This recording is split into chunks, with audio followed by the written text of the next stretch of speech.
Hello, boys and girls. I am Cole Garner, and this is the Geek Center Podcast. It's been a long road trying to get this started, but I am here and ready to talk about all things geek. Here with me today is Chris Moran. How's it going, guys? Yeah, Chris is... Glad to be here. He runs a Instagram account. What is it, Chris? It was horror.facts_. Yes, and you also have a YouTube, if people want to go look that up. What's that? It'd be 451 Zombie Killer. So, today we have a whole lot planned. We're going to be talking about Spiderman PS4 and Game Informer's article and some questions that were asked. We have a review for A Quiet Place, which was a great movie. And we're even going to be talking about Anthony Russo saying Thanos' backstory is no longer in Infinity War. And we're just going to be introducing the podcast for this first episode. Chris, if you're ready, we're going to get started. Alright, let's get this thing started. Topic 1 for today is really just us talking about what is Geek Center. Geek Center is an Instagram account that I started. It's kind of my baby. I've had the account for about a year, and I feel like it's time to expand.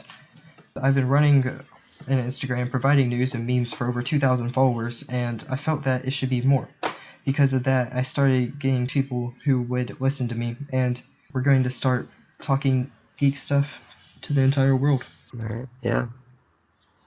Yeah, so Chris, you're going to be my partner throughout this. Whenever we don't have guests or anything, you will be there. Yeah, I just thought it'd be a cool thing to be a part of. I'm here to give my opinions on all the stuff that we're going to be talking about. Yeah, I'm really excited to get all of this started with you. Today, we're just going to start off talking about Spider-Man PS4. Game Informer released a really awesome article where they were talking to one of the makers of the game, and he gave a 117 question and answer in 10 minutes, and I'm going to break down what was said and what's really important. Alright. Okay, so first off, we have the release for September 7th, 2018. Well, that's close to my birthday, actually. Really? Okay, well, Yeah. I expect it to be in July or somewhere in the summer, and I'm kind of surprised that they're taking this one, because it was announced in 2016. But I have all trust in Insomniac with Sunset Overdrive and Ratchet & Clank. Both of those are really great games, and that's some of the past games they've done. I hope that this one will keep it up. Yeah, I'm so excited for this game. It looks amazing. Yeah, the graphics are absolutely incredible. I have not seen graphics for this game. I don't even know. It's probably Arkham Knight. Yeah, Arkham. Yeah, that's actually a good point. That's probably the only superhero game that I have ever seen that looks this beautiful. It runs at 30 frames per second, and that's for Spider-Man, or for PS4 and PS4 Pro. Yeah. Can't wait to play this game. And he said when you pre-order, you get 3 suits. They announced 2 of them already. They announced the Spider-Man Noir suit, and they also announced the Punk Spider-Man suit, which is he's wearing a leather jacket. He has kind of spiky hair. It's a really awesome suit. Yeah, I was also reading something about the collector's edition. Yeah, and that's what this is part of, is the collector's edition. Yeah. I'm really excited for what they have in store for it. You're gonna get a Spider-Man statue. Yeah, I read something about that too. It's revealing in the summer of 2018. I honestly am not sure that they fully have it done, but Arkham Knight also came with a Batman bust of his head. Oh yeah, I remember that. Yeah, that was a really cool statue, and for the people who like to pay $120, that will be a really good addition to their collections of action figures. Yeah, I can't wait to see what the statue looks like, though. Yeah, I think that it will be a really nice looking statue. Also said was that the webs do indeed attach to the buildings. That's one of the most important things to me in a Spider-Man game, is that you can't just fly in the air. Yeah, I remember one Spider-Man game, he'd be like, you do your web swing and it goes straight up in the air. Oh yeah, and that is... like, attached to nothing.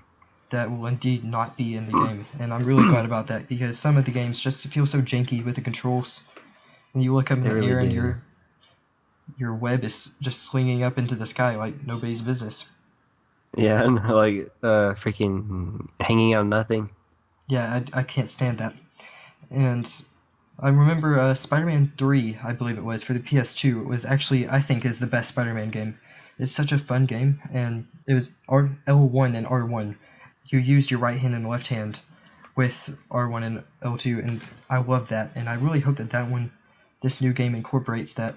Oh, that'd be actually pretty cool to do. Yeah, because I don't really like it whenever you just hold X and you keep swinging. I like it whenever it Yeah, feels like you are him and you're controlling every part of his body. yeah. I want to have more control while playing the game. Yeah, that's my main thing for the game, is that I want to actually feel like I'm Spider-Man. Like the Arkham Knight games are, you feel like you're Batman. And I really think that Insomniac could do that with this, especially after Sunset Overdrive, which is one of the best games for Xbox One in my opinion. That is really true. And The game is pretty fun.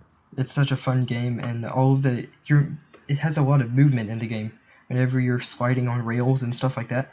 And I really feel like that's where they're going to take it with Spider-Man, is you really feel like you're controlling the character. Yeah, I was also reading something about there being Avengers Tower in the game. Yeah, there is in fact Avengers Tower. In the interview, when the interviewer, he said that whenever he was playing the demo, he saw a tower with a big A on it and asked what it was, and he was like, if you don't know what that is, then you don't need to be conducting this interview. The two laughed about it. And I think that says that Insomniac is getting ready to set up for a whole universe of Marvel games. And that would be so fun to play as Iron Man, Captain America, eventually even really have an cool. Avengers team-up game. Oh, that'd be really fun to play. Yeah, like we already have the Lego games. Those games are really awesome, but I want a realistic game. Yeah, like a realistic 3D slick type of game. Yeah, and I think that Insomniac would be the studio to do it. They're an underdog studio. Nobody really knows about them. And I've always loved every single one of their games that they've put out that I've played. This game seems like it'd be a really good game. Even better is that they are not going to EA it, and it has no microtransactions whatsoever.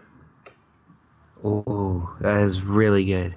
A lot of game studios have been doing microtransactions lately with Destiny and That is with Star Wars really, Battlefront and yeah. stuff.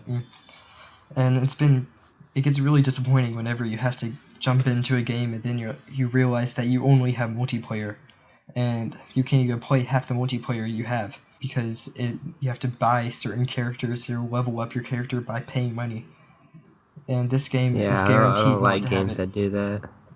The game also has a level up progression system, and that's going to be a really cool way to level up your character. And they didn't elaborate on it yet, but that is guaranteed to be in the game, and also a weapon gadget wheel. So that's how you're going to control all of the stuff that he uses to fight. That sounds pretty interesting.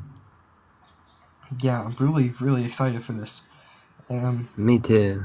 There is no Uncle Ben's death scene. Oh man, that made my day whenever I heard that. I have seen Uncle Ben die way too many times.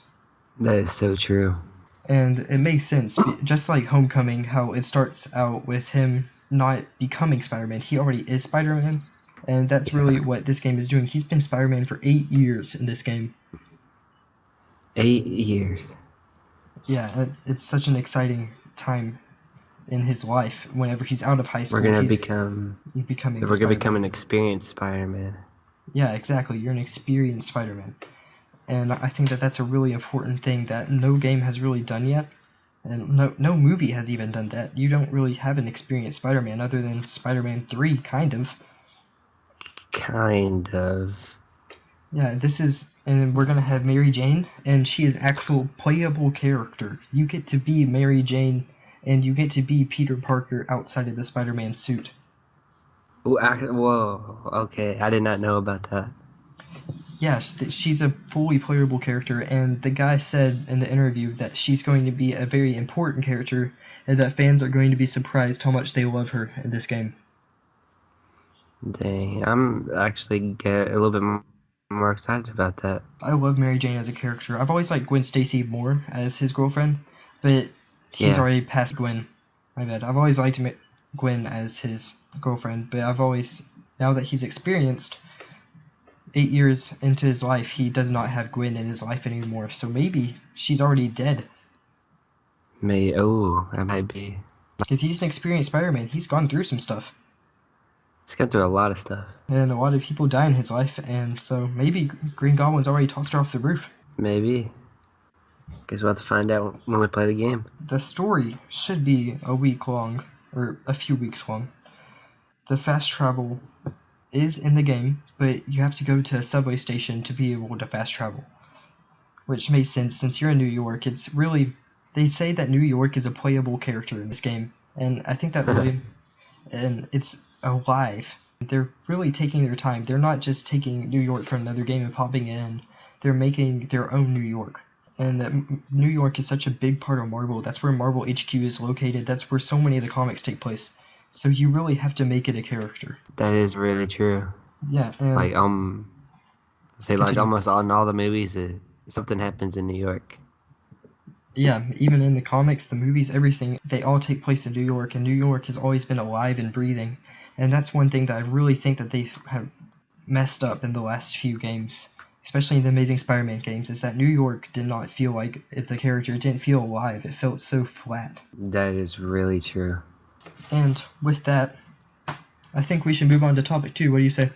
Unless you got something else to say about the game.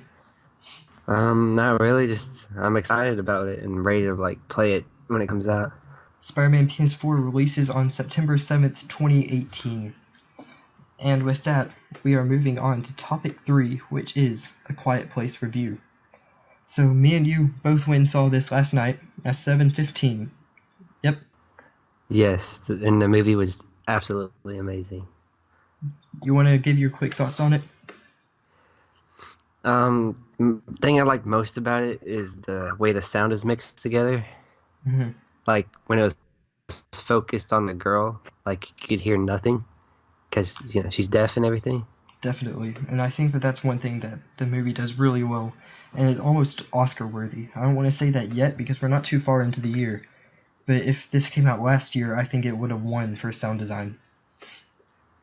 Yeah, because the sound design in that movie was just amazing. The girl in the movie is actually deaf in real life, and I think that she's a great actress, and I'm so glad that they got a person who actually knows how it feels to be deaf to play it, and it gave her character such a more realistic feel. And it really did, because the thing with the dad trying to fix the hearing aid and everything, Mm-hmm. yeah, that's just like, it's really cool how they did all that. Yeah, and I think that that's one thing that the characters, they feel real. These aren't characters that you really see in horror movies that do stupid things, and you think, wow, I would never do that. These characters do stupid things, but you're like, yeah, I'd probably actually do that. So you can't really get mad at the movie for doing it. Yeah, I mean, they did a lot of stupid things in this movie. There was one part in the very beginning of the movie that I don't want to spoil because the trailers don't want to give it the fact away. Yeah. There's one thing that happens, and it's the stupidest thing, and it needed to happen in the movie for the story to progress. But it was the stupidest way to do it, and that part really bothered me, and whenever I saw it in theaters, I was like, oh, here we go. And it really is just, it's the scene with the kid with the rocket, and it's on day 89, and the kid should know by now. I know he's 4 years old, but the kid should have figured out I don't make a noise, and he knew that I was going to make a noise, and he still did it. Yeah, He's not 2, I mean, he's 4. He can think for himself at least. yeah, he did not make a good decision on that one. One thing that really shines about this movie, there's a lot of stuff that shines. Even though they make stupid decisions, the characters are such fun characters, and every time they interact with one another, even though they can't really talk to each other, you still believe that they love each other and that they're there for each other. And it's such a heartfelt movie in that way that I did not expect whatsoever. Yeah, like that was a movie with few words. Very few words. There's a few scenes where a character may say a few things. Normally it's in a very soft whisper. These characters have been living in this world for a very long time, and that they're used to the way that they're talking, and these characters are lucky. You know why? Yeah. Why? Because their daughter is deaf, so they already knew sign language, and that made it so much more believable that they can talk to each other through sign. Oh, yeah. And that's That just made it- one. Yeah, keep I going. said that made it way easier for them to communicate and everything. Oh yeah, and I think that that's why there's some of the few people still on Earth. Yeah, because they already knew sign language. Like, they didn't have to learn it or anything because they already knew it. Yeah, definitely. And I think that that's just props to the writers, John Krasinski and to what he can do with the screenplay and make it so much more believable, and it sets it above a lot of the horror movies that come out in this time of year. Yeah, because not many horror movies actually focus on kind of like character development, I guess. Yeah, definitely. And the ones that do focus on it really shine above them. And I don't know why horror movies haven't gotten that yet. Get Out last year, it focused really hard on its character development and its progression through foreshadowing. And that's where this movie and Get Out both collide, is through foreshadowing and understanding characters' explanations for their actions. And like this movie gave me kind of like a Alien mixed with, I thought it was a little bit of 10 Cloverfield Lane. yeah, 10 Cloverfield Lane and Alien kind of mixed. Yeah, I totally agree with that. I know this might be a little weird, but the guy reminded me of the guy from Amityville. I can agree with that, honestly. They both had some similarities in the way that they do their actions. Yeah. And both of them are about families, correct? Yes. And that's really where this, like the aliens, or whatever they are, we aren't really sure exactly what they are, and it never explains, but it also doesn't really matter what these monsters are. They just call them creatures, wasn't it? I don't even think they call them creatures. These creatures are creatures that, this is where it comes in, like 10 Cloverfield Lane, where it has creatures in the background, but it focuses on the human side of things. Every single scene is needed, and it's foreshadowing another thing that will happen. Yes, that was really true throughout the whole movie. The character relationships are set up through just tiny scenes where a son may be talking to his mother, and she'll say, "You need to protect me." Well, that's going to come in later. Yeah, like just a bunch of foreshadowing in this movie, like a bunch. And I really appreciate that. It feels like a classic horror movie that people have been missing. Yeah, I've read something here. It says A Quiet Place to roar at box office with 40 million plus opening weekend. If that happens, that's going to be amazing. Wow. That's big box office. I didn't know that. I haven't looked up the box office for this weekend. Yeah, I just looked it up and it said it could possibly go 40 million or more this weekend. That would be absolutely insane. That really would be. And the budget was only 17 million. Yeah, that would honestly call for some prequel or something, which it doesn't need it. But yeah, it doesn't need it. But with the studio system and how things work, we're probably going to get a prequel. It's like they get money, they have to do either a sequel or a prequel or a remake. Yeah, I'd rather not any of that happen. It's a perfect movie, but if they're going to, I'd rather it be a prequel for things unsaid right now. But I think most of the viewers, after they see the movie, they'll understand what we're talking about. Yeah, because I want to know what happened. Yeah, and the movie starts on day 89 for the people who don't know. And that's not a spoiler, the first thing you see is day 89. Yeah. And I think I want to know kind of what happened to the rest of the human civilization. Yeah, I mean, it didn't really say anything about what happened. Yeah, and I'm okay with that, completely okay with that. But if you're going to, you might as well, I guess. You have to bring John Krasinski back to direct the second one. Yes, that is really, really true. I don't even care if it's about him, but it's in the same way that the Purge movies are going back to the beginning. And I think that if you're going to do it, don't make a sequel. It has a perfect ending. Go back to the beginning and show what happened. Yeah, I mean, the way that the Purge is doing it, it's going to go back to the very first Purge, wasn't it? The very, very first Purge, and I'm actually excited for that. The trailer dropped for that today, if any of you guys haven't seen that. Today, meaning Friday, the day of this recording. That movie was really good, though. Yeah, I'm going to give A Quiet Place a 9 out of 10. It has some problems, some stupid things that happen with characters characters aren't that dumb, necessarily. But they're forgivable for the way that it keeps the suspense up and makes you not even want to breathe because it's so quiet and you don't want to ruin the rest for the audience. Don't be the person who ruins it for the audience. Yeah, I'll probably give it a 9 out of 10 also. Okay, so Just that one scene messed me up. we're going to go on to topic 4. Anthony Russo says that Thanos' backstory is no longer in Infinity War. No.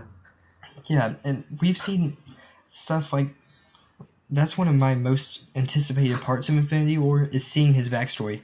And here, I'm just going to read Anthony Russo's statement. He said, "We were considering showing Thanos' backstory, but ultimately we felt it wasn't necessary for the movie." And he did go on to say that it was still told from Thanos' point of view, which I think is important. But I think that that's one thing that Justice League didn't do well is set up Steppenwolf. And even though we've seen Yes. Thanos, we still don't know We who don't know he much is about or him. why he's doing this. And his Thanos' backstory is such a big part of his character that it may be a mistake to cut it out. Maybe. I mean, I kind of want to know more about him. Yeah, like, we already know, they've said that his planet was blown up and stuff, but, like, what was life like on his planet? Were they all ruthless murderers?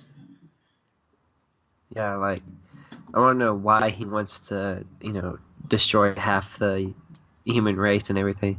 It's not even just the human race, he wants to destroy the entire universe. Like, what happened?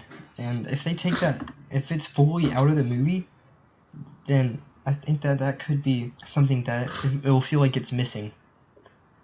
Yeah, I mean, I just don't know about that. I think that might be a bit of a mistake. A bit of a mistake. It's not like I'm gonna think that's a bad movie or something. I have full Yeah, faith yeah, in yeah. Anthony and Joe Russo that after The Winter Soldier and Civil War, one of the best MCU movies out there. I just am not sure how much I'm gonna love Thanos. If that makes sense. Yeah, yeah, yeah.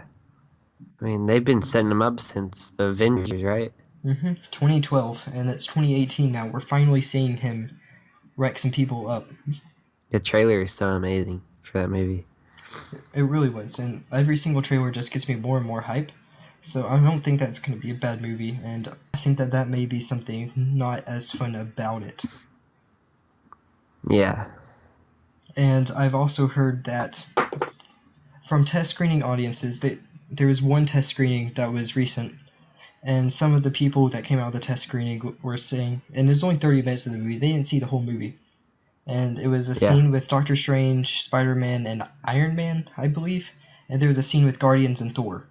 And they were saying about how all that they could come out and saying they were praising it for how funny it was.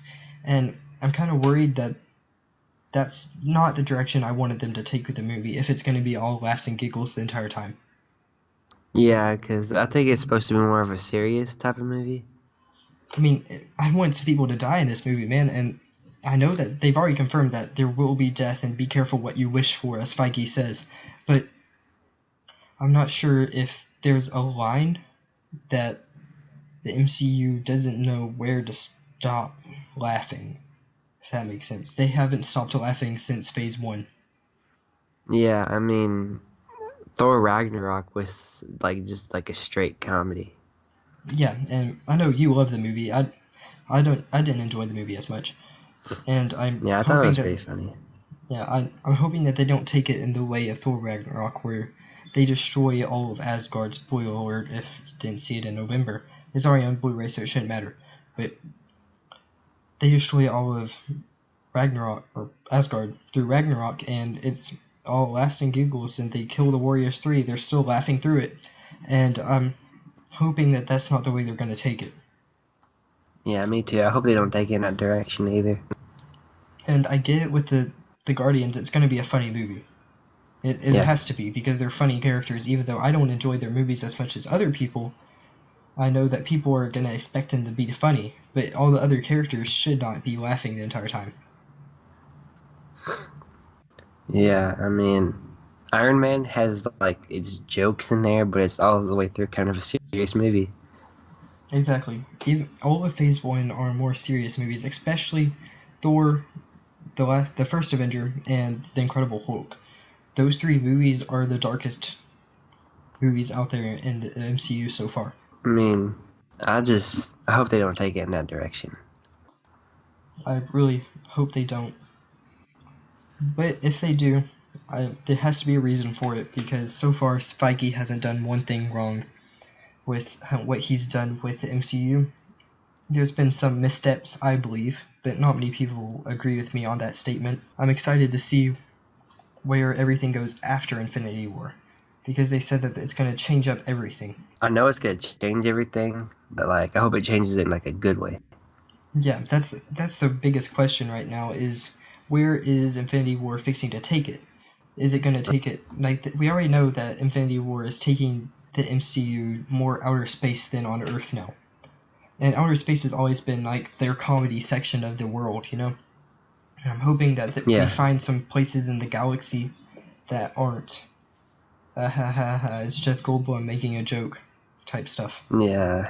I think this podcast was a pretty great start, but we are about out of time. So, Chris, where can the people of the internet find you? They could find me on Instagram at horror.facts_ or on YouTube at 451 Zombie Killer. I will make sure that I put both of those links in the description below. And you can find me at the Cole Garner on Instagram and Twitter. You can also find me at Geek Center on Instagram and Vero. You can find out more about this podcast on at Geek Center Pod on Twitter. All of those links will be in the description below also. Chris, anything you want to say? I think this was a pretty good start to the podcast. I will agree with that statement. And with that, I'm going to sign off.